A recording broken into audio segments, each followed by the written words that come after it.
सा मिसमैच हो जाएगा। नहीं जैसे भी अंग्रेजी भी एक दिन हम इंडियन भाषा बना लेंगे, आप चिंता बन मत गई है। बन गई है। हाँ मेरे दिमाग में बहुत सारे सवाल थे, लेकिन काफ़ी सारे सवालों के जवाब आपने अपनी बातों में बता दिए चीज़ें। कुछ चीज़ें मैंने पहले मैं बता दूं कि मैं कुछ कॉलेजेस में यहाँ सिखाता हूँ, क्रिएटिव राइटिंग सिखाता हूँ सिम्बायसिस में और इंदिरा स्कूल में, MIT में सिखाता हूँ। बच्चों से इंटरेक्शन बहुत सारा मेरा होता रहता है। I meet them and discussions में, since it is about creative writing, since it is about writing, आपका जिक्र हमेशा होता रहता है। Thank you. ये कहीं मैंने पढ़ा भी है, ये मेरे दिमाग में भी है। जितने भी बुक्स मैंने अभी तक पढ़े हैं उसमें एक दौर है, थोड़ी देर पहले मैंने कहा वैसे, लेकिन आपसे डायरेक्टली कहना चाहता था कि एक दौर है कि चेतन भगत आने से पहले और चेतन भगत आने के बाद ऐसे दो अलग अलग पर्व आजकल माने जाते हैं, और वो बहुत ज़्यादातर से देखने को मिलता है मुझे कि जितने भी स्टूडेंट्स के साथ मैं इंटरेक्ट करता हूँ, I see a lot of them have read a lot of your books. तो ये बदलाव आपने लाया, आपकी जो राइटिंग की स्ट्रगल थी, राइटिंग की स्ट्रगल कह रहा हूँ, लाइफ की तो आपने बता दिया कि telephone booth, if that would have been a flourishing industry you would have been a big name over there. तो राइटिंग की स्ट्रगल आपकी कैसे रही, if you would like to reflect on that? हाँ एक्चुअली जब लाइक आई सेड मेरा जब मैंने जॉब वॉब करने लगा तो मुझे लगा कि चलो कुछ और भी करते हैं लाइफ में, और मेरा शुरू से थोड़ा इंटरेस्ट तो रहा है कॉलेज डेज से ही राइटिंग में। काफ़ी प्लेज लिखता था मैं बैठ के, डायरेक्ट भी किए थे प्लेज एक दो, और तो मैंने कहा चलो लिखते हैं। और उस टाइम पे मेरे एक बहुत ख़राब बॉस होते थे बैंक में, तो मैंने कहा इससे बदला लेना है। बदले की भावना मतलब मेरे अंदर जाग उठी, मैं जैसे कैसे बदला लूँ। तो मैं था और एक दो और लोग थे, हम सब उस बॉस से नफरत करते थे। तो हमने कहा कि हम एक पॉलिसी बनाएंगे, LBDN, look busy do nothing. आप करना मत प्लीज़, आपकी नौकरी चली गई तो फिर आप मुझे बोलोगे। तो मैंने LBDN में दिखाया कि मैं कंप्यूटर पे लगा हुआ हूँ, जोर जोर की काम कर रहा हूँ, बट एक्चुअली मैं वो 5 पॉइंट सामान लिख रहा था। उसको लगा बड़ा मेहनती लड़का है, पर मेरी वो करते करते वो किताब ही हो गई। तो मुझे कुछ उस टाइम पे आइडिया नहीं था पब्लिशिंग इंडस्ट्री का, तो मैं जब गया तो फिर उस टाइम पे जो ये जैसे अब कहते हैं उस वो जो दौर था, उस टाइम पे बुकर प्राइज़ का बहुत चेष्टा थी लोगों को कि वो चाहिए। अरुंधति रॉय को मिला था 97 में, विक्रम सेठ नॉमिनेट हुए थे, सलमान रश्दी को मिला था। क्योंकि जब बुकर प्राइज़ मिलता था तो काफ़ी वो फेमस मीडिया की खबर बन जाती थी, तो सब चाहते थे वैसी बुक। अब बुकर प्राइज़ बड़ा अजीब सी चीज़ है। बुकर प्राइज़ यूके में डिसाइड होता है, आपकी बुक यूके में आनी चाहिए और यूके के लोग बैठ के डिसाइड करते हैं।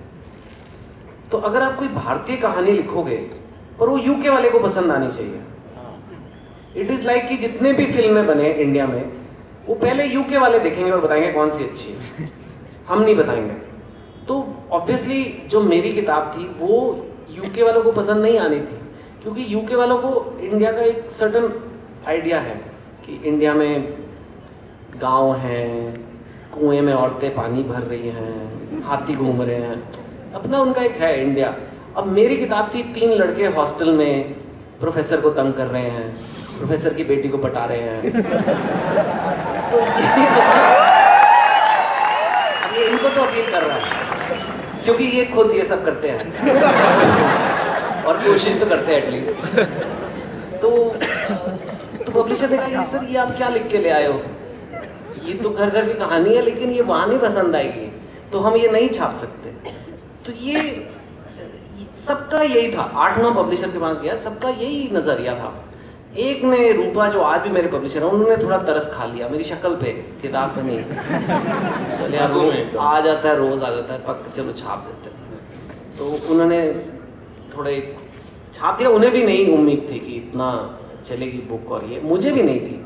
मुझे लगा एक है इंजीनियरिंग कॉलेज की कहानी, इंजीनियरिंग कॉलेज के बच्चे थोड़े पढ़ लेंगे, बट वो फैलती गई फैलती गई फैलती गई।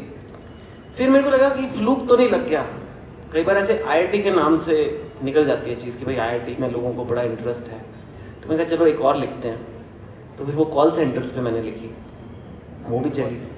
फिर मुझे लगा कि कहीं ऐसा तो नहीं कि कॉल सेंटर का अलग ने पढ़ ली। तो फिर मैंने तीसरी किताब तो बिल्कुल ही ऑर्डिनरी बच्चों के बारे में लिखी, जो 3 मिस्टेक्स ऑफ माई लाइफ थी, जो काय पोछे बनी बाद में, कि बिल्कुल जो 3 लड़कों ने दुकान खोली। तो फिर मेरे को कॉन्फिडेंस आया कि ये मैं कर सकता हूँ। जब 3 बुक्स हिट हुई तो फिर मैंने कहा कि यार मैं ये नौकरी छोड़ना चाहता हूँ। अपनी वाइफ को कहा, मदर को कहा, सास को कहा। सास का मेरी ऑलमोस्ट फेंट हो गई, क्योंकि आप जानते हो मैम 2 स्टेट्स आप सबने देखी हुई है, तो वो तमिलियन है और मैं पंजाबी। तो ऑलरेडी वो उनको लगा कि उनके साथ धोखा हुआ है। उन्हें लगा ये स्कैम है पूरा, कि पंजाबी लड़का आया, इन्होंने हमारी पढ़ी लड़की ली और फिर अब ये नौकरी छोड़ के किताबें लिखेगा, ये पूरा स्कैम है, सब मिले हुए हैं। सो मैंने समझाया नहीं, ये स्कैम नहीं है, मैं कोशिश करूँगा। पर खैर फिर मैंने वो डिसीजन लिया और वो काफ़ी कठिन डिसीजन था, क्योंकि एक इस्टेब्लिश जॉब छोड़ना और वो भी बुक्स के लिए। बट देन फिर उसके बाद जब छोड़ा तो then there is no looking back. फिर और बुक्स हुए, फिर अखबारों में लिखना चालू किया, फिर फिल्में हुई, ये सब। सो या ओके, ग्रेट। मेरा एक इल्ज़ाम है आप पे, हाँ कि आपकी ये जो बुक, पहली बुक जब 5.1 इतनी मशहूर हुई, इतनी सारी लैंग्वेजेस में छप गई, उसके बाद क्या हुआ है कि बहुत सारे लोग जो बुक्स पढ़ते भी नहीं थे, हाँ डायरेक्टली लिखना शुरू कर दिए। हाँ डायरेक्टली लिखना, एक बीच का एक हाँ, स्टेज correct. होती है कि जो जिसमें पढ़ाई होनी चाहिए, कुछ बुक्स पढ़नी चाहिए, कुछ और वो नहीं करते हैं, डायरेक्टली यहाँ पे आ गए। तो इस वजह से मैं कहूँगा कि वही राइटर्स, वही लोग फिर से बुक्स रीड करने के लिए शुरू हो गए। करेक्ट। गोल घूम के वो वहाँ पे, they did not go back to TV from where they came. अब वो डायरेक्टली अभी बुक्स पढ़ रहे हैं। हाँ. और इतने सारे राइटर्स जो आ रहे हैं, इनके लिए आपको कुछ राइटर तो खैर कोई भी बन सकता है, लेकिन अगर आप चाहते हो कि आपकी राइटिंग अच्छी हो और आपकी राइटिंग इम्पैक्ट छोड़े या कुछ लोगों को छुए या कहीं लोग उसे पसंद करें, तो ये भी एक कला है। आपको सीखना तो पड़ेगा, और सीखने का एक ही तरीका है इसमें, बाय रीडिंग। और कोई बहुत ज़्यादा आप क्रिएटिव राइटिंग सिखाते हैं, जितने बच्चे ज़्यादा पढ़ते हैं, जितना एक्सपोज्ड होते हैं, उससे better you get a knowledge. So you must read a lot, I feel, and then do it. जल्दी क्या है लिखने की, आप पहले सीख लीजिए फिर बुक, क्योंकि आप जब आपकी पहली बुक अगर आप निकालते हो, बड़ी इंपॉर्टेंट होती है। अगर आपकी पहली बुक नहीं चली, दूसरी नहीं चली, फिर उसके बाद बड़ा मुश्किल हो जाता है वापस आना। सो बेटर है कि आप बेस्ट फुट फॉरवर्ड रखिए, जो आपका बेस्ट काम है वो करिए पहली में ही। तो उसके लिए आप पहले सीखिए, और फिर इसके लिए भी पढ़ना ज़रूरी है अगर आपको राइटर बनना है, तो एक और रीज़न होगा। आपके नाम के एक कोई ऑरा है, चेतन भगत कहेंगे तो एक ऑरा है। लोगों को अभी वो ऑरा दिख रहा है, लेकिन उनको ये नहीं पता है कि उसके पीछे जो आपने बाकी प्लान्स जो किए होंगे लाइफ में, जो अभी टेलीफोन की बात की तो थी, लेकिन मुझे एक बताइएगा कि 5.1 में जो आपकी जो स्टोरी है, is it how much of it is autobiographical and how much of it is fictional?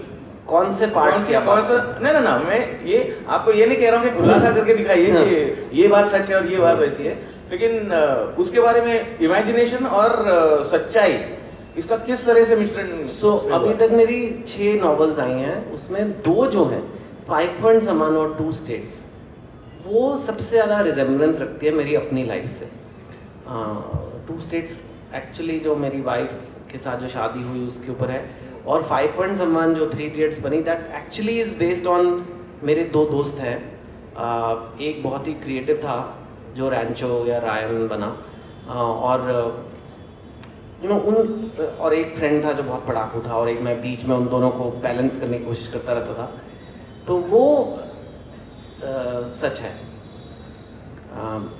मेरी गर्लफ्रेंड थी या नहीं, और वो कौन से प्रोफेसर की बेटी थी, वो मैं बोल नहीं सकता क्योंकि जब ये बुक आई थी तो सारे प्रोफेसर्स ने, मेरे को याद है कि वो आईआईटी के अंदर ये बात हो गई थी कि किसकी बेटी के साथ था।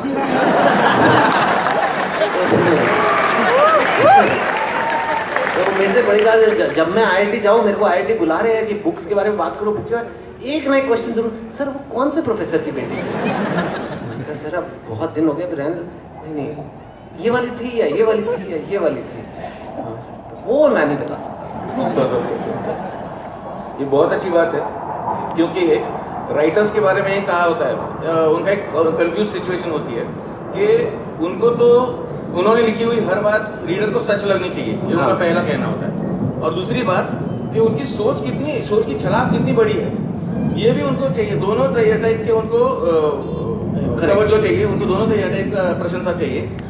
और दोनों पाते पाते ये ना हो जाए कि सच बात उगल दी और करेक्ट। और ये मेरे लिए हमेशा बड़ा मुश्किल हो जाता है बैलेंस करना, क्योंकि अलग अलग तरह के लेखक होते हैं। कुछ लोग पूरा इमेजिनेशन से लिखते हैं, जैसे हैरी पॉटर है, तो उसने पूरी एक दुनिया बनाई है कि जादू होता है, ये होता है, लोग उड़ रहे हैं। स्टार वॉर्स आप देख लो अभी जो चल रही है, वो सारे मतलब इमेजिनेशन बेस्ड, प्योर इमेजिनेशन है।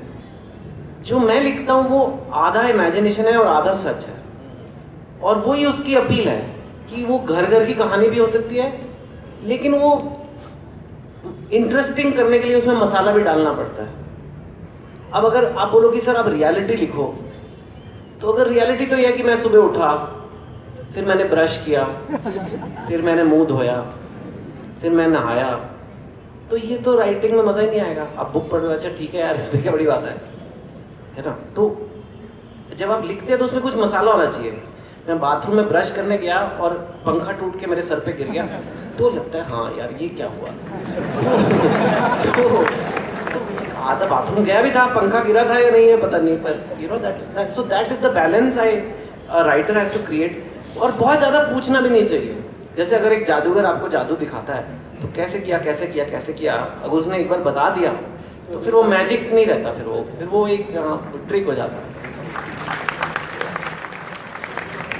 आप बहुत सारे लोगों के लिए प्रेरणा है, बहुत सारे लोग राइटर्स बनना चाहते हैं, लेकिन उनके दिमाग में पहले ये होता है कि मुझे कोई अवार्ड मिल जाए, हाँ। या मेरी कोई किताब छापने के लिए पहले कोई हामी भर दे, तब मैं जाके कुछ लिखूंगा। वो तो लाइफ में हो नहीं सकता। और अवार्ड तो आपको बताइए, आजकल तो वापस देना ज़्यादा फैशनेबल है, मिलने का वो मज़ा ही नहीं रहा। आपको मिला या नहीं ये नहीं लोग पूछते, लोग पूछते आपने लौटाया कि नहीं। आई थिंक अपने लिए लिखो पहले, शुरू में आदमी अपने लिए लिखता है। जब मैंने 5 पॉइंट समान लिखी थी, सच में मुझे कोई आइडिया नहीं था कि ये कहानी एक बार इंडिया के घर कोने कोने तक पहुंच जाएगी, बिकॉज मैं अपने दोस्तों की कहानी लिख रहा था और मैं खुद हैरान हूँ कि जो मेरी सबसे सिंपलेस्ट कहानियाँ हैं, जो सबसे मेरे क्लोज टू माई हार्ट हैं, वो सबसे ज़्यादा लोग उन बुक्स की बात करते हैं। 2 स्टेट्स 5 पॉइंट समान। जब मैं 2 स्टेट्स लिख रहा था, मेरी वाइफ ने मुझे खुद कहते क्या लिख रहे हो ये क्या, ये तो हमारी शादी हुई थी, इसमें किसको क्या इंटरेस्ट है, ये तो दुनिया में इतनी शादियाँ हो रही हैं। पर वो 2 स्टेट्स ही एक स्टोरी जिसकी इतनी बातें करते हैं। So you right for your self. ये अगर आप सोचने लग जाओगे कि ये पसंद आएगा ये नहीं आएगा, ये मेरे को भी होता है कई बार, मेरे ऊपर प्रेशर आ जाता है, अरे यार करोड़ों लोग पढ़ने वाले हैं, अगली कहानी ऐसे लिखता हूँ ये चलेगी। जिस दिन वह वो सोचना शुरू कर दिया, वो मज़ा चला जाता है। ये चलेगी तो इसलिए ऐसे लिखेंगे, वो फॉर्मूला हो जाता है। तो वो फॉर्मूला वाला सिस्टम नहीं करना। मैं बस ये देखता हूँ हर नई बुक जो मैं लिख रहा हूँ, इसमें ऐसा क्या है जो मेरा मन कर रहा है लिखने का। जैसे अब मेरी जो नेक्स्ट बुक अब मैं लिख रहा हूँ, उसमें मेरे को बहुत लोगों ने ये बोला, मेरे बहुत सारे फीमेल रीडर्स हैं, तो मैं एक लड़की की आवाज़ में लिख रहा हूँ, तो वो मेरे लिए बहुत मुश्किल है, क्योंकि लड़की के डायलॉग पकड़ना इजी है, जो लड़कियां जैसे बात करती हैं, लेकिन जो लड़कियों के दिमाग में है वो लड़के को कैसे पता लगे। इसको पता चला है वो लड़कियों को भी नहीं पता ठीक से। तो मेरे मन में क्या है, अब मैं कोशिश कर रहा हूँ कि एक लड़की के माइंड में जाके और लड़की के माइंड में क्या चल रहा है वो लिखूँ, तो वो मुझे अच्छा लग रहा है।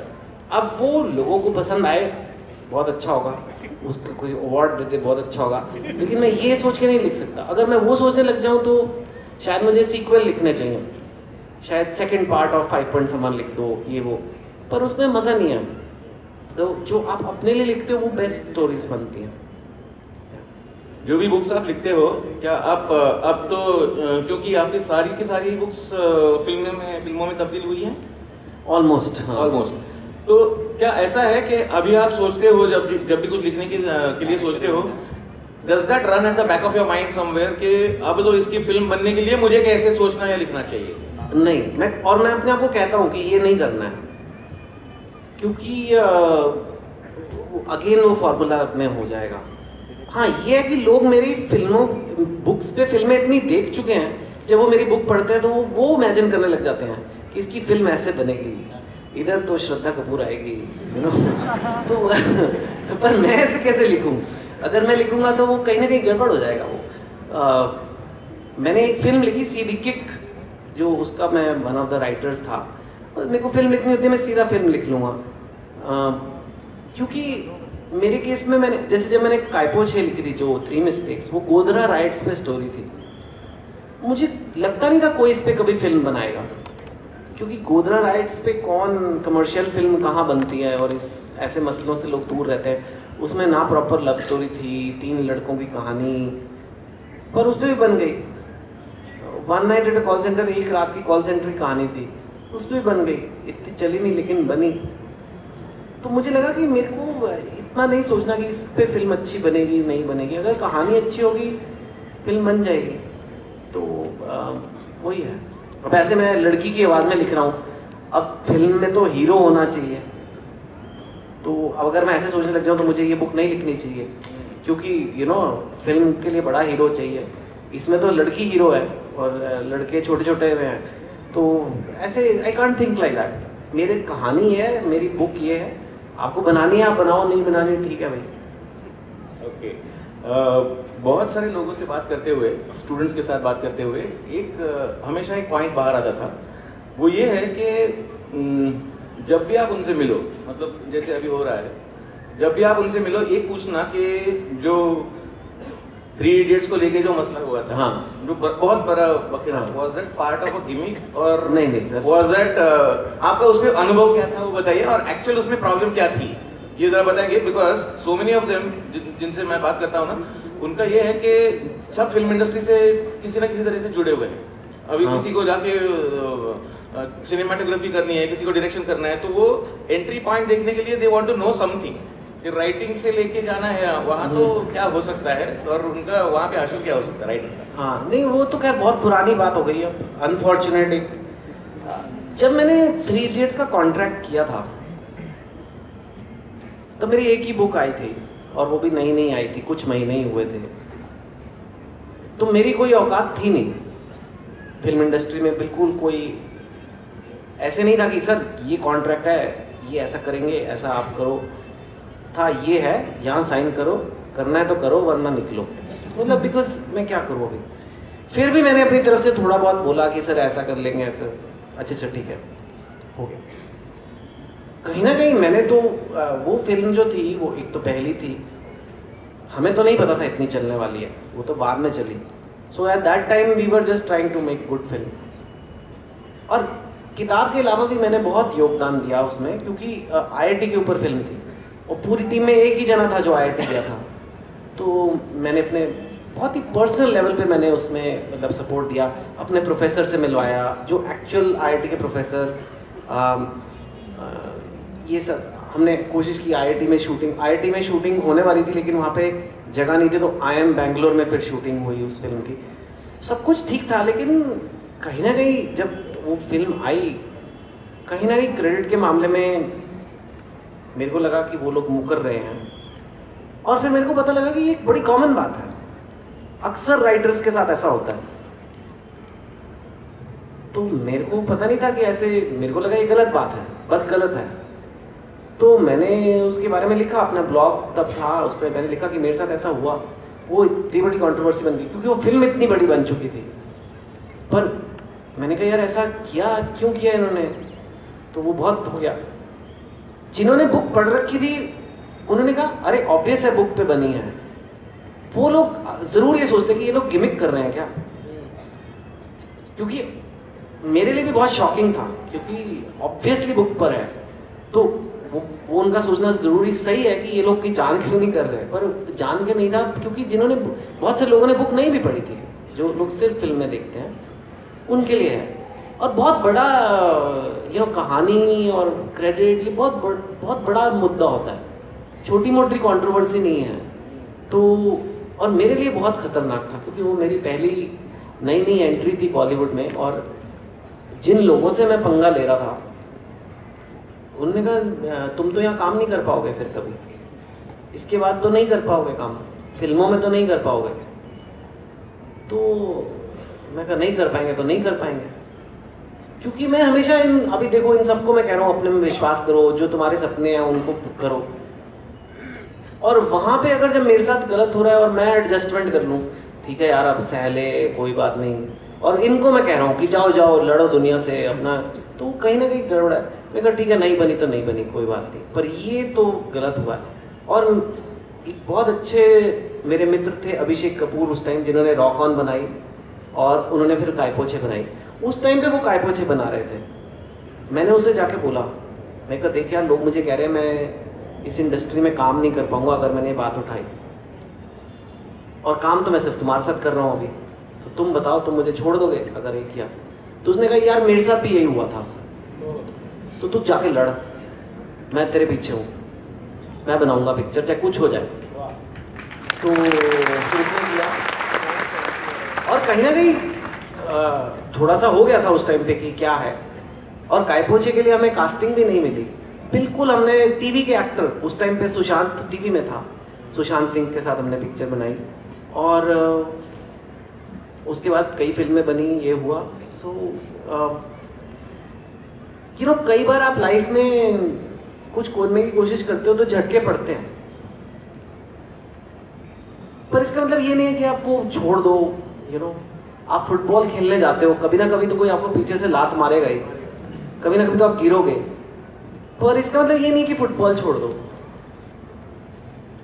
टाइम बहुत बीत गया है, उन लोगों ने भी बहुत अच्छा करा लाइफ में और मैंने भी बहुत अच्छा करा है। उसके बाद हमने कॉर्डियल भी कर लिया रिलेशनशिप्स, और मैं बहुत अच्छे लोगों के साथ भी काम कर रहा हूँ अभी, और मैं बहुत लकी रहा हूँ। मेन चीज़ है कि वो इतनी, चाहे एक छोटा सा झगड़ा हुआ, लेकिन एक फैक्ट की बात है कि उन्होंने जो फिल्म बनाई वो कमाल की फिल्म बनाई, and historical film 3 Idiots, and even Kai Po Che, even 2 States, all these films have been very very good. So ठीक है, वो एक था हादसा, हो गया, आगे बढ़ गए लाइफ में। होगा आप लोगों के साथ भी होगा, ये सब होगा ही लाइफ में, तो हिस्सा है। यूथ राइटर इस नाम से आपको ये जाना जाता है? जाना जाता था, जाना जाता अब तो है। अब तो उम्र हो रही है, हालांकि मेरी राहुल गांधी से उम्र कम है। जब तक वो यूथ है तो मैं भी यूथ हूँ। But you are no more an eligible bachelor anymore, so eligible bachelor तो मैं अब वो कहानी पब्लिश हो चुकी है, so करेक्ट एलिजिबल बैचलर तो वही आपका है। जो राइटिंग का जो वॉइस है ना वो यूथ का है। हाँ। तो अभी यहाँ पे हमको मिलने के लिए आ रहे हैं Yashraj ji, doctor Yashraj Patil. he is going to represent the youth over here, so let us welcome Dr. Yashraj Patil. और ये खुद आए गाड़ी में मुझे लेने, तो वेलकम।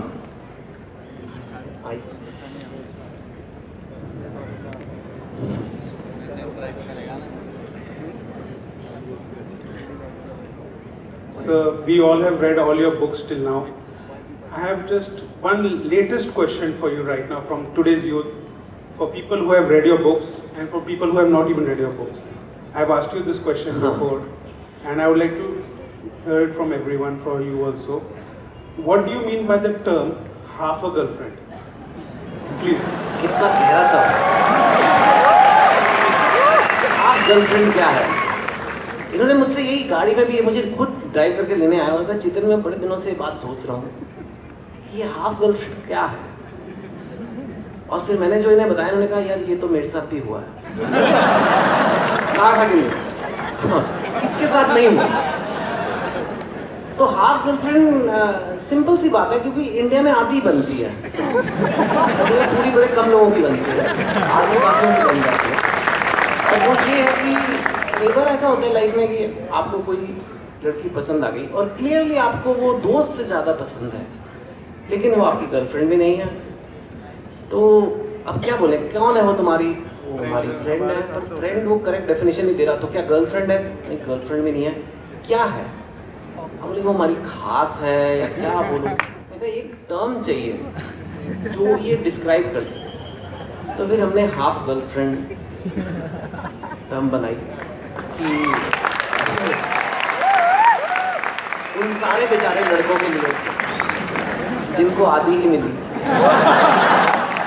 कि उनका दर्द भी किसी ने समझा। और आप जिन सब की आदि है, मेरी आपसे यही है कि शायद आपको होपफुली एक दिन पूरी मिल जाएगी, तब तक आदि से काम चला लो। Sir, you've written books, a lot of books now, like 2 states, 3 mistakes, 5 points, and they all have numerology. Sir, and now you've written Half a Girlfriend again, that too with the word half. Why all this numerology, sir? Numbers हैं, every book के title में number रखे हुए हैं, क्योंकि मैं engineer हूँ।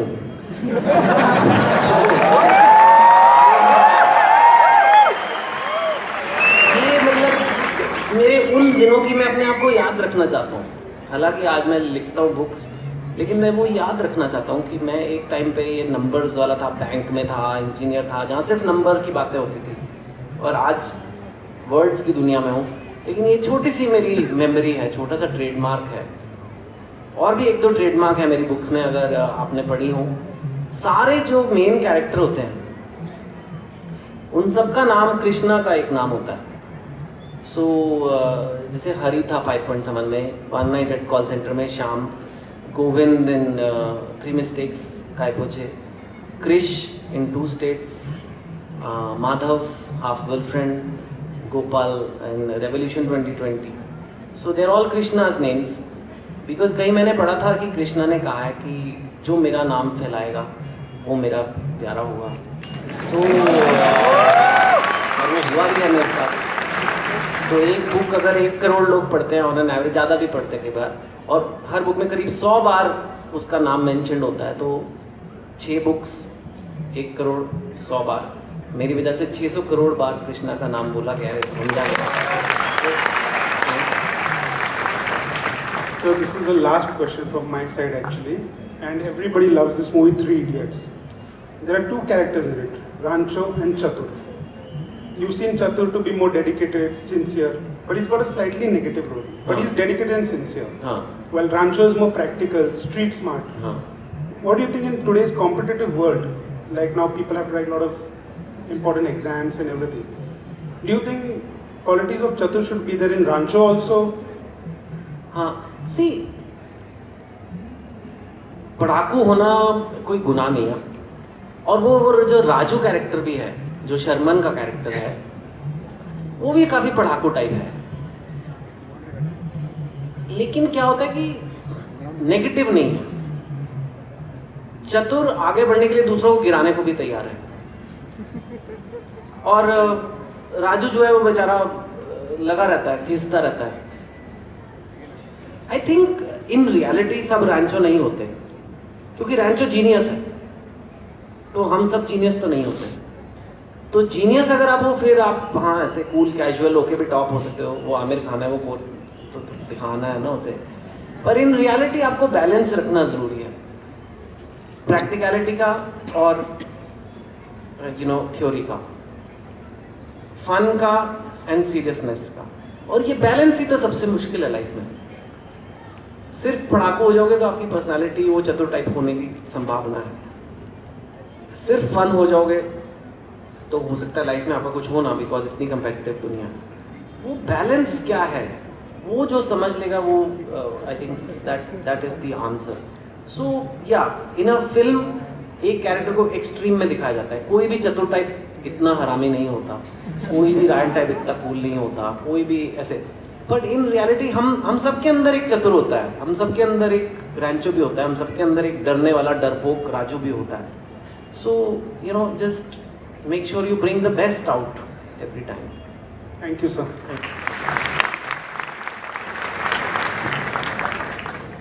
Okay, it was nice from Yashraj जी.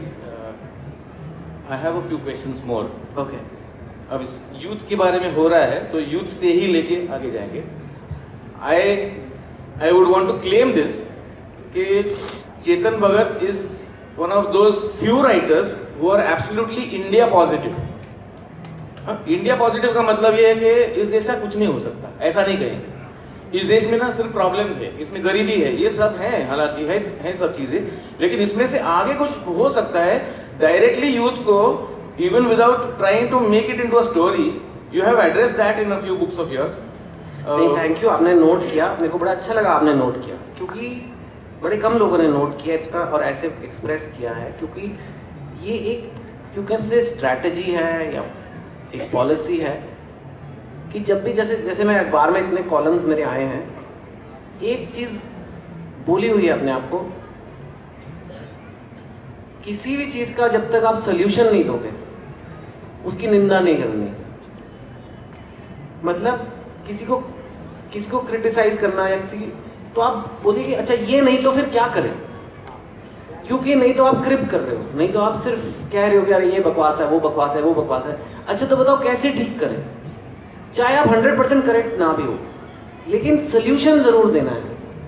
और ये मैं देश के बारे में नहीं कह रहा, ये आप कहीं पे भी हो, आप अपने ऑफिस में भी हो, घर पे भी हो, अगर आप ऐसे आदमी बनोगे या औरत बनोगे कि मेरे को ये सारी प्रॉब्लम्स दिख रही हैं, हो सकता है वो सही भी हो, आपकी वो प्रॉब्लम्स आपने करेक्ट पकड़ी हो, आपको लोग ज़्यादा पसंद नहीं करेंगे। बोलो ये 5 प्रॉब्लम्स हैं और अगर ऐसा करेंगे तो ये ठीक हो जाएगा, वो लोग एक्सेप्ट कर लेते हैं, वो लोग बर्दाश्त कर लेते हैं, वो लोगों को अच्छा लगता है।